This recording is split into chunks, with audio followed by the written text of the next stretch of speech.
총 투자금은 1,470만원, 그 다음에 총 평가금은 2,262만 9,092원, 총 수익률은 53.94%입니다. 요게 한 60% 됐겠죠? 200만원이 투입이 안 됐으면.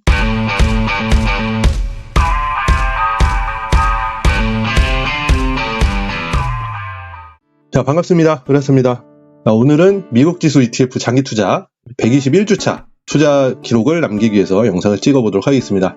이번 주는 2024년 마지막 투자 기록이에요. 이번 주 같은 경우는 제가 성과급 받은 거 일부를 요 비율 투자에다가 투입하는 영상을 한번 보여드리려고 한 200만원 정도 투입하는 거를 한번 기록을 남겨볼게요. 비율 투자 같은 경우는 갑자기 목돈이 생겼을 때 이거를 어떻게 다 넣어야 되나 아니면 나눠서 해야 되나 막 이런 고민이 생길 수가 있잖아요. 그래서 일정 비율은 주식을 사고 일정 비율은 현금을 사고 이렇게 효율적으로 투자할 수 있는 방법이란 것도 같이 한번 확인할 수 있는 기회가 되었으면 좋겠습니다. 자, 이번 주 투자를 위해서 계좌 상태부터 먼저 보도록 하겠습니다. 제가 미국 나스닥 100 레버리지에 80% 투자를 하고 있잖아요. 요거 같은 경우는 지금 이번 주 평가금이 1,669만 9,025원이고 그 다음에 1295주를 갖고 있어요. 수익률은 78.99%, 주가는 12,895원입니다.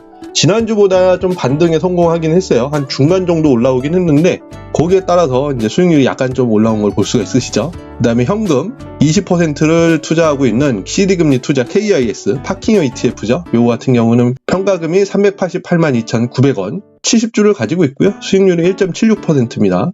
현재 주가는 55,470원이요. 이번 주 중요한 거는 요 현금 부분이죠. 이번 주 투자를 하기 위해서 200만원을 이체를 해놓은 상태예요. 기존에 48,657원만 있었는데 저 같은 경우는 매주 10만원씩 이체를 하면서 요걸 가지고 비율 투자를 하고 있었잖아요. 성과급도 나왔겠다. 요거 그냥 쓰기도 좀 그렇고 해서 한번 투자를 해보려고 하고 있어요. 투자를 하기 위해서 이제 리밸런싱 계산기에다 입력을 해줘야 되겠죠? 요 나스닥 평가금 여기다 이렇게 1,669만 9,025원 입력해주고 파킹형 ETF 평가금 380만원 정도 여기다 입력해주고요. 이번 주에 투자하게 될 204만 8,657원 이렇게 입력을 해줍니다. 각각의 ETF 가격을 입력을 해주면 이렇게 몇 주 거래하라고 나오잖아요. 빨간색은 매수라고 그랬죠. 나스닥 레버리지 같은 경우는 108주를 매수를 하고 CD금리 투자 KIS 파킹형 ETF 같은 경우는 11주 매수하라고 했어요. 목돈이 갑자기 훅 들어오기 때문에 이번 주는 각각 다 매수를 하게끔 계산이 떨어진 겁니다. 만약에 통상처럼 제가 10만원 투자를 했으면 아마 일부 나스닥 레버리지를 매도하라고 계산이 나왔을 것 같아요. 그냥 그렇게 되면은 이제 매수 조작을 해주면 되죠. 여기 보면은 CD금리 투자 KIS 11주 매수됐고 그 다음에 나스닥 100 레버리지 108주 매수가 됐습니다. 저 같은 경우는 그냥 호가 바로 위에 있는 걸로 다 체결을 해버려요. 왜 그러면 직장생활도 해야 되는데 이거에 신경 쓸 시간이 어디 있겠습니까? 자, 이번 주도 이렇게 투자가 완료가 되면 미국 나스닥 100 레버리지 같은 경우는 1,807만 7,655원이 되고요. 수익률은 이제 많이 현금이 투입이 되다 보니까 수익률은 떨어지죠. 68.56%입니다. 그 다음에 CD금리 투자 KIS 같은 경우는 449만 3,070원, 그 다음에 1.49% 수익률 보이고 있고요. 각각 주수는 이제 1,403주, 그 다음에 81주 이렇게 보유하게 되겠네요. 이 계좌에 표시되는 수익률은 48.96%고요. 추정 자산은 2,261만 2,827원이네요. 요게 이제 25년도 말에 가서 지금 제가 투입한 200만원이 얼마가 될지 한번 생각해보는 시간을 가졌으면 좋겠네요. 자, 올해 제가 한번 이 나스닥 레버리지 ETF를 비율 투자하는 계좌에 대해서 수익을 한번 확인을 해봤어요. 그래봤더니 52만 7,025원의 수익이 발생을 했더라고요. 만약에 제가 그냥 적립식 투자를만 계속 했다면 언제 매도를 해야 될지 정확하게 몰랐을 거고 그 다음에 매도를 하더라도 전체 매도를 했겠죠. 아마 수익이 났으니까. 그리고 다시 처음부터 샀었으면 또 손실을 보고 이렇게 마음고생을 많이 했을 텐데 아무런 생각 없이 고민 없이 이렇게 비율에 맞춰서 투자하게 되면 한 52만원의 수익을 볼 수가 있는 거예요. 이 수익금은 현금으로 가서 나중에 지수가 빠졌을 때 유용하게 저가 매수할 수 있는 재원이 될 수가 있을 겁니다. 비율 투자 같은 경우는 너무나 좋은 게 지수가 올랐을 때나 횡보를 했을 때나 빠졌을 때 고민 없이 그냥 계산대로만 내가 투자를 하면 된다. 그리고 일부 수익 실현도 할 수 있다는 장점이 있는 것을 볼 수가 있으십니다. 저는 이렇게 투자를 하게 되면 엑셀에다 기록을 남기잖아요. 그래서 12월 27일 금요일이고 총 투자금은 1,470만원, 그 다음에 총 평가금은 2,262만 9,092원, 총 수익률은 53.94%입니다. 요게 한 60% 됐겠죠. 200만원이 투입이 안 됐으면. 장기 투자 금액, 총 수익률하고 주식을 100% 보유했을 때 수익률하고 한번 비교를 해보는 도표예요. 여기 보시게 되면 이렇게 약간 살짝 떨어지잖아요. 요거는 오늘 200만 원이 투입이 돼서 그렇게 된 거고요. 항상 이런 급변하는 시장 상황에서도 완만하게 내 계좌들은 좀 유지를 하고 있다. 이런 장점이 있다는 거 항상 유념하시면서 투자를 하시면 될 것 같습니다. 자, 그 다음에 평균 단가고요. 이 빨간색은 나스닥 레버리지 주식 가격이고, 그 다음에 요거 파란색은 제 계좌의 평균 단가입니다. 오늘 살짝 올라갔잖아요.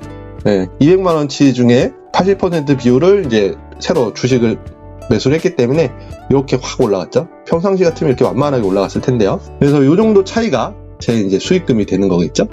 그 다음에 이번 주에 한번 제가 표를 하나 새로 만들어 왔어요. 아까 만들어 놓은 엑셀 서식이 이런 표들을 막 무궁무진하게 만들 수 있는 기회를 주거든요.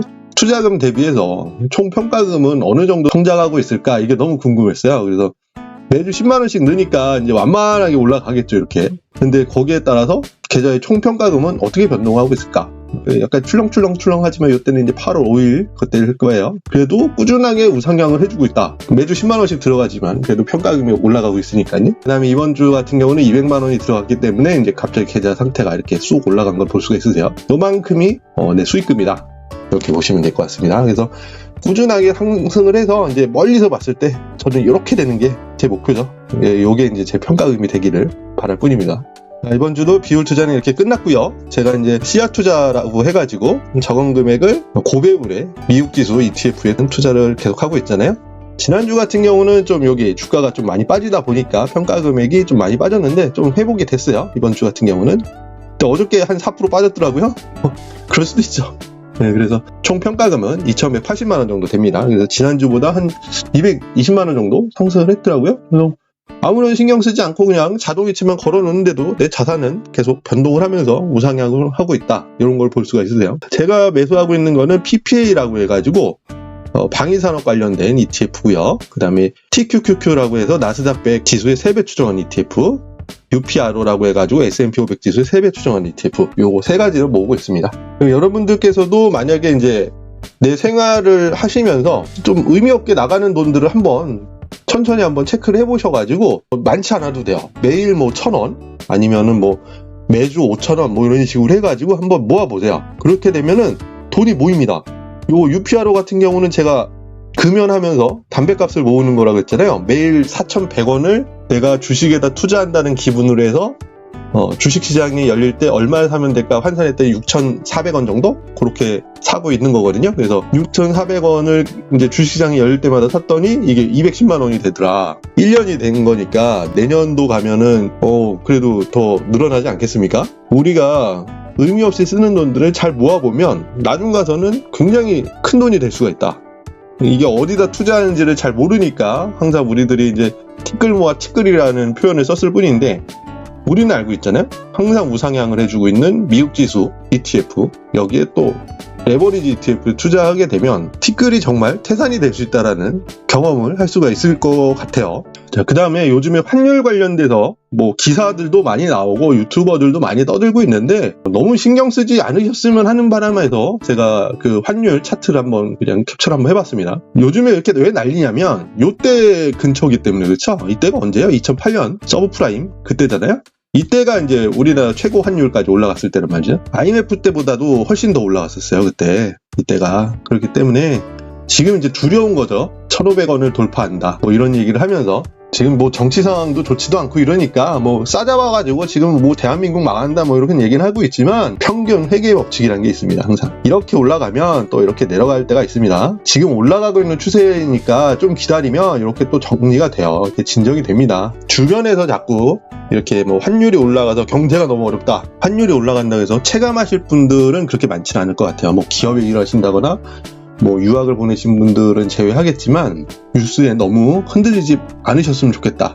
가만히 기다리고 있다 보면 이렇게 올라갔던 환율은 다시 내려간다. 주인이 있고 이렇게 강아지를 데리고 이렇게 산책을 하잖아요. 그러면은 이 강아지가 이렇게 앞으로 왔다 갔다 하면서 뒤로 갔다가 이렇게 앞으로 갔다가 뒤로 갔다 이러잖아요. 어느 순간에 와보면 강아지가 나랑 같이 걷고 있을 겁니다. 지금 환율은 강아지가 산책을 처음 나와서 신난 것처럼 이렇게 앞질러 있는 상태이기 때문에 언젠가는 얘가 이렇게 뒤로 오는 날이 오기 때문에 너무 두려워하지 마시고 이런 정보 판매업자들의 이런 정보에 너무 휘둘리지 마세요. 그냥 꾸준하게 투자를 지속하셨으면 좋겠어요. 자, 그 다음에 신문만 봐도 이 정보 판매업자들이 우리들을 얼마나 흔드는지를 볼 수 있는 기사들을 제가 몇 개 캡처를 했습니다. 미국 빅테크 97% 뛸 때 K 배터리주 54% 뚝 이렇게 돼 있죠. 얼마 전까지만 해도 K 배터리주 투자 못했다고 뭐 바보라고 막 그런 얘기 하지 않았나요, 사람들이? 배터리주 그렇게 나간다고 할 때? 우리가 제가 누차 얘기하지만 개인은요, 어느 종목이 튀어나갈지 분석할 수 있는 시장 분석 능력이라든지 종목 분석 능력이 현저히 떨어질 수밖에 없습니다. 알 수도 없고요. 배터리주에 투자하신 분들 좋을 때 있었잖아요. 지금 이렇게 내려온 거잖아요. 미국 지수는요, 그냥 꾸준하게 이렇게 출렁출렁대면서 우상향하고 있는 지수기 때문에 물론 일부 종목, 섹터에 투자하는 것보다 상승률이 둔화할 수는 있겠지만 우리같이 레버리지 ETF에 투자하게 되면 그 속도도 어느 정도 따라잡을 수 있다.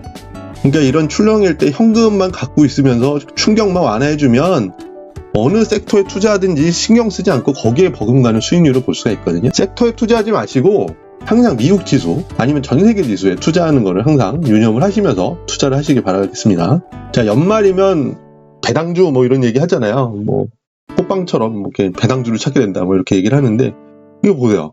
보험사 후일적에도 배당 빨간불 이렇게 나오잖아요.